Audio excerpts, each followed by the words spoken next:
Welcome back to the show, everybody. I got good news and I got bad news. The good news, Darren, do you know what the good news is? I'll give it to you first. The good news is that all of our staff are out working. Nobody's in here today. That's You know what the bad news is? There's nobody to go get us coffee. Yeah. We need an intern. We taking applications for the next Rod Pedersen Show intern? Well, Alan Lee? He's here. He's not here today. Twice a week. He was here yesterday. Oh, that's the guy in the Jameis Winston jersey. Yes. Okay. Famous Jameis. So we got people paying attention to the program today. Super Agent Rob Fry writes in, wants to know if you can rewind during the live show. No, Frizy, you can't. You got to wait until the show's over to rewind. You can go back and watch the interview with your client, Frank the Tank. And Nathan Rourke is a guy that you just want to cheer for. I couldn't have picked him out of a lineup until we just had him on. And great work, Clark, on lining him up.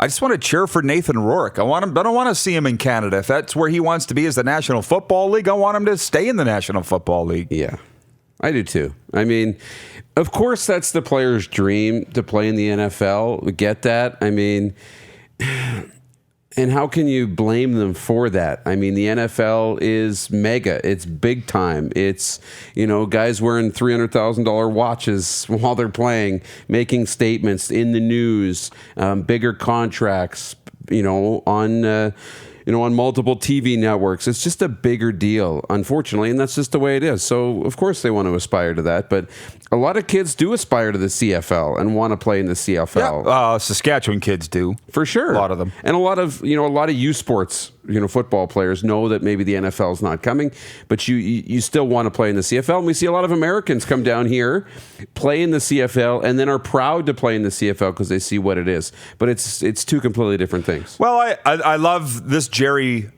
follows everything we do. She follows, all CFL things. And God bless the CFL.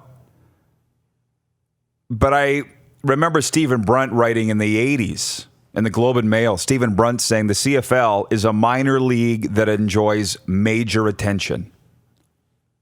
If I remembered 30 years later, you know that it had an impact on me. Yeah. It was in the 80s. It's a fact based on salaries and revenue. It's just a fact. Now, that was when I was in high school. I remember reading that article by Stephen Brunt. Again, CFL is a minor league that enjoys major exposure. It's the truth, whether you like to hear it or not. So moving on, as my career would unfold, to spend a lot of time, 20 years in the Canadian Football League, 17 years in the Western Hockey League, and broadcasting the World Juniors, I've been around hockey a lot too. So I know a lot of American Hockey League players, as we all do. Yep. There's a ton from Saskatchewan that are playing in the American Hockey League as well as the NHL.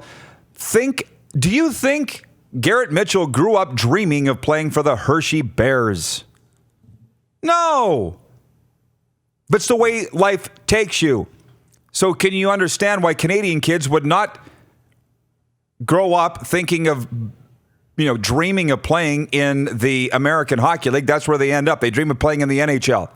But the CFL is the football version of the American Hockey League. You can go there, make a nice living, play for a long time, make some great memories, meet a wife, and never go home. Mm-hmm. But you can't blame... It's not the CFL's fault if Canadian kids are growing up wanting to play in the National Football League. And you talk about $300,000 watches and so forth. I'm kind of having it up to here with people that don't understand the player's perspective, where you can play one game in the National Football League and make more money than an entire season in the CFL. And furthermore, Weston Dressler from Bismarck, North Dakota. You think he might have spent a little time around Weston? Breaking his neck to get to Kansas City to try out for the Chiefs when he could have made way more money here, frankly, as a Saskatchewan Rough Rider, but he's from Bismarck, North Dakota. What do you think means more to the people on Coffee Row in Bismarck, North Dakota? That this guy played with the Kansas City Chiefs for a year, or was on the practice roster for a year, or was a legend in the CFL? What do you think means more where he's from? So I get that the CFL is a big deal to a lot of us, but understand that it's not necessarily to the players. It's a great point, and it just struck something with me because we're such a hockey, land, and we're hockey people. What means more, to a guy that, from small towns that we grew up in, and we know them, we can pull out names. What means more, that a guy was drafted into the NHL and maybe played a couple of games or half a season, or a guy went over to the Italy League or the Swedish League or the Dale Durkach. Yeah, right, and crushed it over there. It doesn't. Nobody cares. Nobody cares. Nobody cares. I mean, it's a big deal, and you're a legend over there. Like, I know the guys. I mean, rolling in it, making six figures. Making $100,000-$200,000 a year, playing. In the Italian league or playing in the Swiss league. But they come here and they play in the American League and get called up for a little bit in the NHL. It's a much bigger deal, even for a few games. So it's just the way it is. From Randy Nickel again, watching from Mexico. He says 51% of Canada's population watched the Super Bowl. I was reading a story this morning on the XFL. 4 million people tuned in for the Seattle-Washington game. 4 million in the XFL. That is a lot. Now, you may not think it's a lot. It's a tiny fraction of the American population, but it's exponentially more than CFL ratings in America on ESPN. Now, that should scare the bejesus out of Canadian pro football promoters and marketers. If the XFL has that many viewers and the Super Bowl is eating the CFL's lunch in Canada, it's all marketing. The games, the products are both very good. And that's the one thing Jerry says where the CFL fails. Kids are dreaming of growing up wanting to play in the NFL. That is not a CFL problem. That's not a CFL historical problem. But I'm not letting the CFL off the hook. They are getting their lunch eaten by the NFL in Canada and, to a certain extent, the XFL. Like, just getting eaten. I see this betting for the XFL. I get these news releases from PR companies in the States, Darren, on prop bets for opening weekend in the XFL. Yep. Who's going to rush for the most yards? Who's going to, not your normal betting over or under bets, but prop bets. This is getting shoved in my face. Yeah. By PR companies working on behalf of the XFL and the NFL. And I'm not a bettor. If I had to spend $5, I'd rather buy a cup of coffee than a spin of a roulette wheel. I'm not a bettor. I've never been a bettor. But I'm not closed-minded enough to realize it's not the biggest thing in pro sports right now. I get that. Yep. That's what's floating everybody's boat.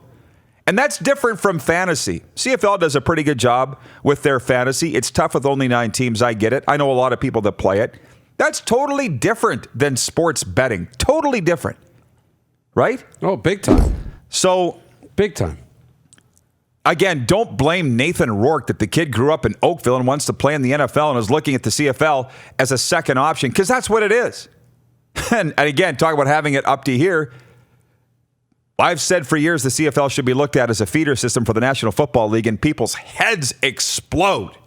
Oh, that would make people think we're an inferior league to the NFL. Wait. Look at your pay stub. Over to you. Yeah, you're right. Like, come on. No, you're right. I mean, again, self-awareness, right? How often do we say that term, self-awareness? That's all you got to know. Just be self-aware. Be happy for what we are, because it is. It's big in Canada. It's huge in Canada. Yeah, a lot of people watch the Super Bowl. Cool, but a lot of people watch the Grey Cup too. And the CFL in Canada, typically is bigger than the NFL. But the NFL is a bigger stage. So when the Super Bowl comes around, everybody watches, right? I mean, I cannot watch a single game in the NFL and know everything that's going on just by, surfing Twitter. It's just a bigger game. But, I mean, there's room for both. And we're finding that there might even be room for a third in the XFL. But the order is the players want to go to the NFL first. Then probably the CFL, then the XFL. That's just the way it is. The XFL is coming in, and they're pretty aware of what they are too, trying to be an entertaining brand of football. But they know they're not the CFL in terms of the players. They know they're not the NFL.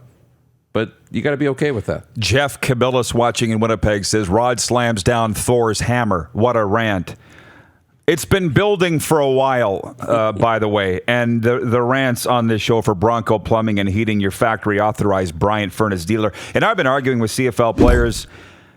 Okay, thank you. I've been arguing with CFL players about this since the 90s. It's time to wake up. And for people to say that, oh, the XFL is inferior, I'm not going to watch it because if I watch it, then that'll be competition for the CFL. You know what? Competition is best for everybody. It's going to compete, make the CFL work harder to get players. It's going to make the television broadcasts on TSN better. My God. It just seems to me like they haven't changed for 10 years on TSN. So all these innovations in the XFL really look good. They look great. They look awesome. And what's wrong with the competition? Competition is great. When you're the only game in town, you're going to win and you're just going to rest. And I mean, if you're making the revenue, why increase your expenses to try to do something different, right? And sit back, make the revenue, and keep cutting expenses until eventually somebody comes along and you're so far behind, it's too expensive to catch up. Yep. Right? Competition is good. And if you don't have somebody to compete with, go find somebody because it will make you better. It's just like playing sports, right? You're sitting on the street. It's cool. It's cool to practice. Go find somebody to play against. It's going to make you better. Same thing in business, same thing in life, right? What's the term? A worthy adversary, right? Can help you get to the top. You need somebody to go against, right? Ali needs Frazier, right? Or Foreman or whoever it is, right? The Leafs need the Canadians. The Oilers need the Flames, right? We all need competition. It makes us better. Well, we will switch topics here, but JR's watching in Cranbrook, BC. He says, our marketing in the CFL stinks and Randy is doing squat.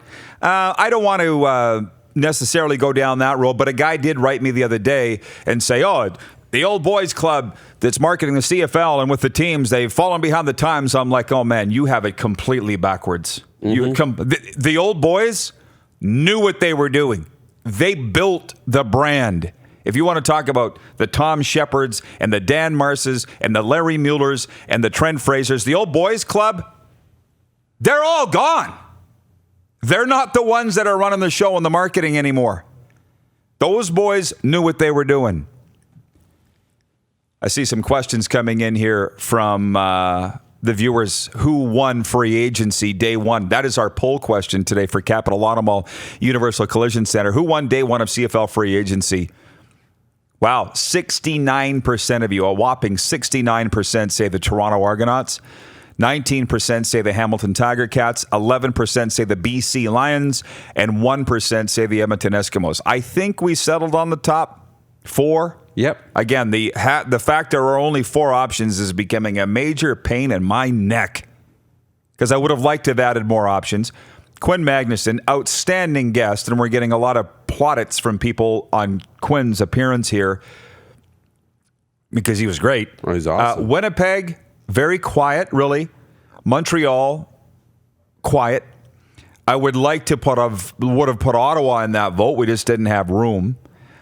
Calgary, I would think we're feeling pretty good about themselves. Yep. I like the Calgary. I would say don't confuse who's the busiest team with who won. Nope. Two different things there. Argos were busy. They locked up a lot of key pieces. Deveris Daniels, the biggest one, over $200K a year, getting him locked up as a receiver to replace Darrell Walker. I really like what Toronto's done. They've leading into free agency, secured the quarterbacking situation. I think they've upgraded big time with Matt Nichols and bringing back McLeod Bethel Thompson, or Macbeth as we call him. Yeah, Calgary's supposed to be quiet. They made a few key moves. I like what BC's done, shoring up that defensive line. I mean, Micah Johnson, I think, is going to have a big year. But I really like what Hamilton's done. I really do. Just getting Jagera Davis locked up, on the line, getting Larry Dean at linebacker. I mean, man, you got Simone Lawrence and Larry Dean as your linebackers. I mean, you got to like that a lot. And on offense, they got a top-tier running back. If Terrell Sutton comes back, they got another good running back out of Calgary. The receivers we know are good. We don't know what's going to happen with Luke Tasker. He's still a free agent, I believe, and still available. They've got two good quarterbacks. So I really like where Hamilton's at. I think a team that was tops in the CFL, got to the Grey Cup, And if it wasn't for laying an egg in a Grey Cup, probably should have won the game. I think they're even better now, on paper anyways, after day one of free agency. Couple messages before we roll. Where did the time go in hour one? From my brother from another mother, Rob Pedersen. Not Rod Pedersen, Rob Pedersen. We can get confused for each other all the time. He says, Brad Elberg for commissioner. I'm not saying that we need a change in commissioner. Not saying that at all. But I think the marketing could be spiffed up a little bit. From Tyler Wood, he writes in and he says, I'm watching the Rod Pedersen Show live from the warm beaches of Dominican Republic, catching up on free agency news I'm missing. So far, pretty quiet day, other than the Hamilton Tiger Cats signing Patrick Levels. And Jeff Michaels is in Medicine Hat. Writes in, he says, I think the Riders won with all the players that didn't go to free agency. See, I would have liked to have put the Riders in that option if I could, but we only had 4. An anonymous texter on the Prairie Mobile text line from the 535 writes in, says, you're 100% right, Roddy. Thank you, whomever you are. And whatever you're talking about. And well, I think he's talking about my thing. Just say what it is. The CFL is the American Hockey League of Football. Let's stop fighting with the NFL. It'd be nice if we worked together here. And competition is actually a good thing. Greg Quick, the CFL's global scouting director, with us in hour 2, along with Riders D lineman Chad Jeter. It's the Rod Pedersen Show on Facebook Live. Listen live at rodpedersen.com.